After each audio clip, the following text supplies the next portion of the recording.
बड़े बड़े पॉडकास्ट देखने का टाइम नहीं है, कोई बात नहीं, ये चैनल को सब्सक्राइब कर लो। पॉडकास्ट की जो सबसे बेस्ट बातें होगी मेरे पॉडकास्ट की, वो इस चैनल पे मैं डालता रहूँगा शॉर्ट क्लिप्स में, ताकि आप शॉर्ट टाइम पे बहुत सारी नॉलेज गेन कर सको। Now let's start. So discipline के ऊपर भी आप कुछ प्रैक्टिकल टिप्स देना चाहोगे कि अगर एक इंसान को डिसिप्लिन लाना है तो what are the things we should focus on, और a guy should? See I think discipline life में तभी आ सकता है जब उस एक्टिविटी के पीछे कुछ एक मीनिंगफुल रीज़न छुपा हो। लोग जैसे डिसिप्लिन है, मोटिवेशन है, लोग बोलते हैं मोटिवेशन, मैं बोलता हूँ मोटिवेशन जैसा वर्ड ही नहीं है। लोगों ने उस पर किताबें लिख दी हैं, टॉक्स दे दिए, मोटिवेशन जैसा वर्ड ही नहीं है। अगर आप जस्टिफाई कर सकते हो कि मुझे एक्सरसाइज क्यों करनी है, मुझे एक्सरसाइज करनी है बिकॉज मुझे, ठीक है, small term goal, short term goal है वेट लॉस करना है, मसल गेन करना है। लॉन्ग टर्म गोल क्या है, मुझे जब मैं बुढ़ा हो जाऊं तो मुझे किसी की सहारे की ज़रूरत नहीं है, मुझे दवाइयों के साथ जीना नहीं है, मुझे खाना एंजॉय करना है, मुझे अगर वॉक पे जाना है तो मैं वॉक पे जा सकूं, रात को अगर बाथरूम जाना है तो किसी की हेल्प की ज़रूरत ना पड़े। ये सारी चीज़ें एक्चुअली लाइफ सेंट्रिक और ज़्यादा मीनिंगफुल है। अगर आप जस्टिफाई कर सकते हो कि ये सब करने के लिए एक्सरसाइज करना ज़रूरी है और ये सब मेरे एक नेटफ्लिक्स के शो से ज़्यादा इम्पॉर्टेंट है जो मैं बाद में भी देख सकता हूँ, तो मोटिवेशन की बात ही कहाँ है। You just need to justify what is your priority and everybody knows what the priority is in life. Everybody knows it, whether they say it openly or they don't. Nobody wants to, everybody has seen their either parents, grandparents, somebody or the other suffer when they are old. Nobody wants to do that. Nobody wants to be in their shoes. तो फिर जब आज आपको वो chance मिल रहा है उस चीज़ को, उस फ्यूचर को चेंज करने के लिए for the better, so that you don't and up like this, then why will you choose to watch a Netflix show and say today आज जिम नहीं जाऊंगा, कल जाऊंगा? मोटिवेशन, मैं एक एनालॉजी देता हूँ कि ना, मोटिवेशन गाड़ी चालू करने की चाबी जैसी होती है। कई बार आपको ना एक चाहिए रहता है, आपने किसी का वीडियो देख लिया, आपने पॉडकास्ट देख लिया, बातें सुने, आपके अंदर मोटिवेशन आ गया, you have that energy, surge of energy आया, बट वो बहुत सुपरफिशियल रहता है, वो बहुत कम टाइम के लिए रहता है। आप वो 1-2 दिन के लिए वो motivation will help you, but उसके बाद जो चीज़ ज़रूरी है वो सर अभी जो बताया आपने, वाई क्लियर हो जाना, क्यों, आपका इंटेंशन क्या है, मतलब क्यों आप करना चाहते हो। सो अगर मैं 8 साल से कंटेंट क्रिएट कर रहा हूँ, वो डिसिप्लिन क्यों रह पाया, क्योंकि मैं समझता हूँ इसका पावर, कि कंटेंट कितना पावरफुल है और उसके अंदर कितना पोटेंशियल है, जो मुझे आज अपने चारों areas of life, health, wealth, love and happiness में मुझे हेल्प करेगा ही करेगा। तो वो जितना, मैं तो बोलता हूँ हो सके ना, तो आप है ना अपने ऐसे इमोशनल शीट बना लो, एक शीट बना लो, उसको 2 सेक्शन बना लो, लॉजिकल रीज़न और इमोशनल रीज़न। और इमोशनल रीज़न में जितना आप अपने आप को इमोशनल रीजंस और लॉजिकल रीजंस दे के रखोगे, अपने दिमाग को याद कराओगे, उतना ईजी हो पाएगा हमारे लिए वो डिसिप्लिन करके चीज़ें ले पाना। प्रॉब्लम ये है कि हम लोग वही कभी अपने रीजंस नहीं समझ पाते हैं, सुपरफिशियल रीज़न। अगर वो हीरो की बॉडी देख ली, चलो बॉडी बनाता है, इतना सुपरफिशियल हमारा रीज़न रहेगा तो वो मोटिवेशन आएगा भी तो 2 दिन में आप गिव अप कर दोगे। हाँ, वो लिटरली लाइक वो झाग जैसा है, फिज जैसा है, वो फिज आएगा, ठंडी ठंडी ड्रिंक है, फिज आया, खत्म हो गया, खत्म हो गया। राइट। एंड आई थिंक सबके साथ भी जो आपने बोला, the reason why you are also being able to do it for 8 years, because कहीं ना कहीं आपको उस चीज़ से actual like you love it. तो जब अभी सिंपल सी चीज़ है, ब्रशिंग तो किसी को लव नहीं है ना, बट हम सुबह को उठ के बिना फेल ब्रश तो करते। क्यों करते? बिकॉज ज़रूरी है। बट ये भी ज़रूरी नहीं कि हर चीज़ we do we have to love it.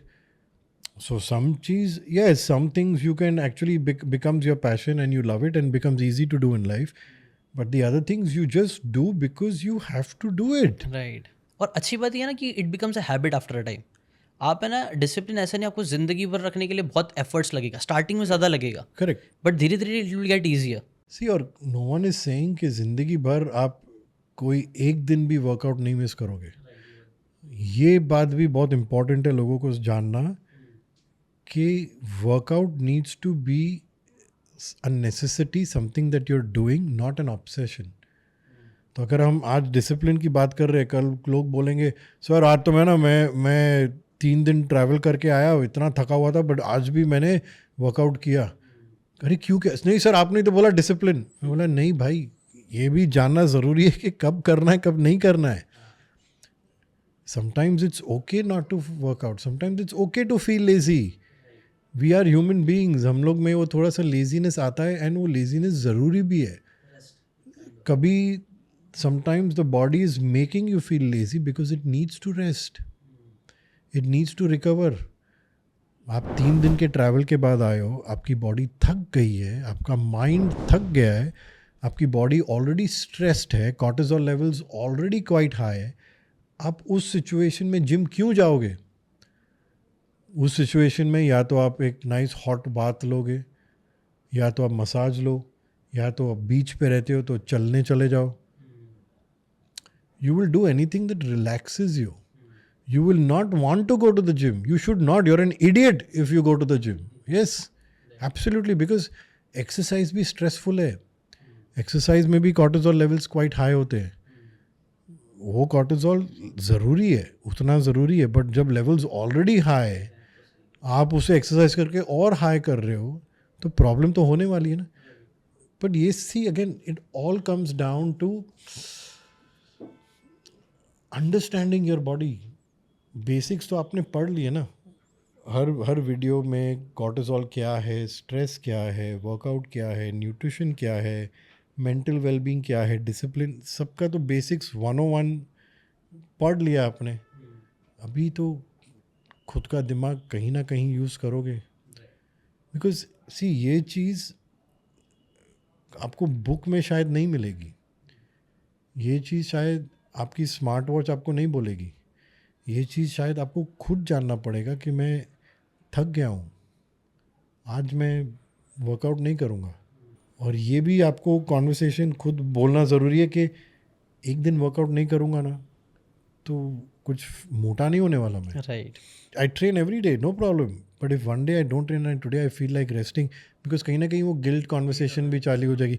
अरे यार आज वर्कआउट नहीं किया, फिर सर क्या बोलेंगे, सर ने तो डिसिप्लिन के बारे में बोला था, या तो अरे फैट आ जाएगा. तो ये कॉन्वर्सेशन, बोले इडियट, एक दिन में कोई मोटा नहीं होने वाला. और सर ने बोला डिसिप्लिन.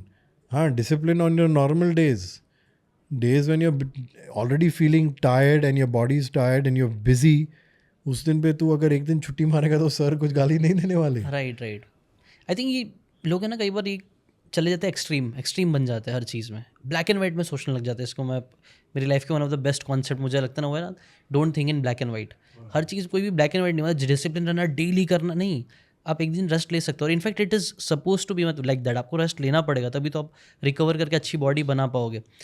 तो कोई भी बात जब आप लेते हो तो हम बोलते हैं तो वो ब्लंटली नहीं लेने का. आपको पत्थर की लकीर नहीं बनाना है. आपको वो कॉमन सेंस आपके अंदर होना चाहिए कि nothing is black and white और एवरीथिंग. उसके पीछे कॉन्टेक्स्ट को समझो जो बात बोली जा रही है. अगर हम बोल रहे हैं कि थक गए हो, मन नहीं कर रहा है, मत जाओ जिम, तो उसका कॉन्टेक्स्ट ये है कि यार 3 दिन आप घूमने गए थे. हाँ, उसका कॉन्टेक्स्ट ये नहीं कि आप 3 दिन से ऑलरेडी बिस्तर पे पड़े हुए थे, आज भी मन नहीं कर रहा है, मत जाओ. So that context is also very important, जो कई बार लोग मिस कर देते हैं और सिर्फ से ब्लंटली उसके नहीं ऊपर सर, बात आपने तो बोल सी, मेरा नेचर भी कहीं ना कहीं ऐसा है. वो घोड़ा वो पहनता ना एक बार बस, तो बट इन सम एस्पेक्ट्स, जैसे अगर मैंने आपको अपना गुरु माना है. मेरे गुरु ने बोला है कि आप साधना करोगे, रोज़ करोगे, इतनी करोगे, बस मुझे और कुछ नहीं सुनना. मेरे गुरु ने बोला ये करना है, ये मैं करूँगा. बट देन अगेन रोज़ सुबह उठ के करता हूँ. बट अगर कभी फ़्लाइट पकड़नी है 6 बजे तो मैं 3 बजे उठ के नहीं करूँगा. बिकॉज़ कहीं ना कहीं लाइफ भी तो होती है. और गुरु, मेरे जो गुरु जी हैं योगीराज गुरुनाथ सिद्धनाथ, वो मुझे मारेंगे नहीं कि यार एक दिन क्यों नहीं की तूने.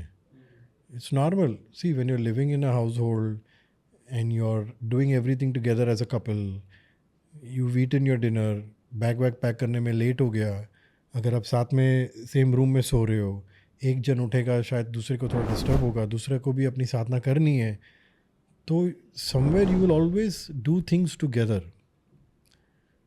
बट वो कोई चीज़ में अप्लाई करता है. हर चीज़ में यू कांट बी कि नहीं आपने बोला है 6 डेज ट्रेन करना मतलब मैं 6 डेज ही करूँगा.